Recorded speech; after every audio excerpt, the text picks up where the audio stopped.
Le spray méthode, rénovation totale de la surface d'un béton. Idéal pour les bétons balayés et les bétons imprimés. Cette vidéo traitera la rénovation totale d'un béton imprimé. La couche de spray méthode est une poudre de finition béton ciré moderne méthode. Cette couche très résistante à l'abrasion résistera même sur des chantiers publics très sollicités. Voyons comment faire. Pour le spray méthode, il faut commencer par prendre la poudre de finition et la colorer. Ensuite, pour un volume de poudre de finition, nous allons mettre 1,5 volume de béton ciré liquide. Toujours mettre le liquide en premier et ensuite ajouter la poudre.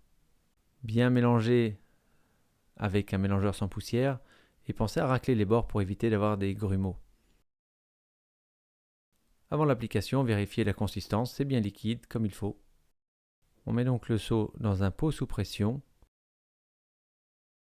Et avant d'appliquer sur le chantier, on teste sur un carton que le jet est bien sous pression et homogène.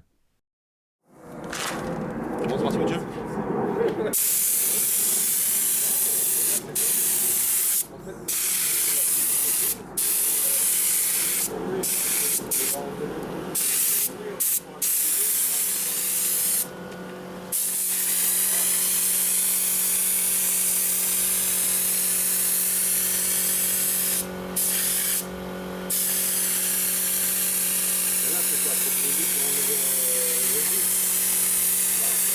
Et voilà le béton imprimé totalement recouvert par le système spray méthode.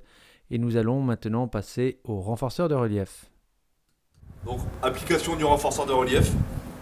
On a tous les équivalents de démoulants pour béton imprimé en renforceur de relief. Comment ça se présente? C'est un petit seau avec de la poudre, la cuillère pour doser. On va doser une coupe pour 5 litres. En moyenne, c'est l'utilisation que tout le monde a. Maintenant, on va vérifier quand même la concentration et l'aspect et la couleur obtenue grâce à notre couvercle. On va venir remuer notre renforceur de relief afin d'obtenir un mélange homogène. Donc il se mélange avec de l'eau, de l'eau claire, propre. Comment vérifier la couleur? On va venir sur le couvercle et vérifier si la concentration de pigment est suffisante. On observe, pour la couleur utilisée aujourd'hui, ce sera très bien. Comment on applique? Une arrosoir avec une pomme et un balai. Rien de plus simple. On vient remplir l'arrosoir. C'est pas super important si ça coule autour, de toute façon on va venir en mettre sur toute la surface.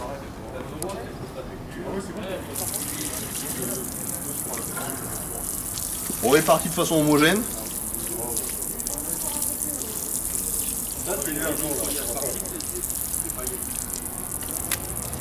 Et on vient placer ensuite au balai.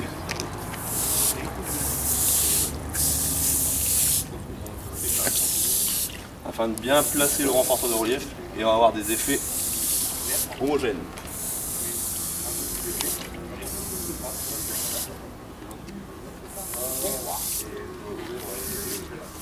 Donc notre renforceur est sec. On peut le voir ici. La surface est totalement uniformisée, l'eau a disparu. On va venir enlever le surplus de nos renforceurs qu'on aurait pu appliquer. Le surplus qui va être au sommet du relief.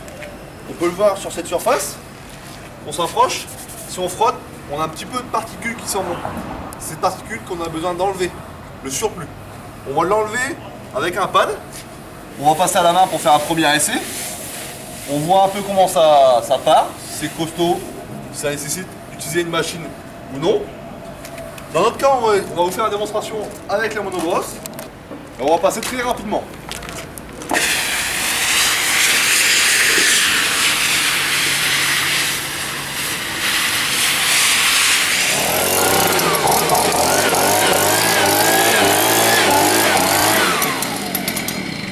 On a une surface qui, elle, est prête à vernir.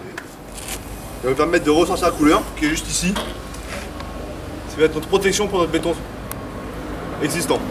L'application se fait au pulvérisateur, obligatoirement, suivi du rouleau. Poil 12 mm, qui permet de tendre le surplus. Si on a une bonne pression bien réglée. Sinon, on finit de le gonfler. Il est important d'avoir un jet homogène. On va commencer Une astuce sur chantier, prévoyez un petit seau pour mettre la buse dedans pour éviter que ça coule. On va commencer par là. On va travailler de cette façon-là. On va vérifier l'angle de la buse, bien perpendiculairement. On va venir colorer.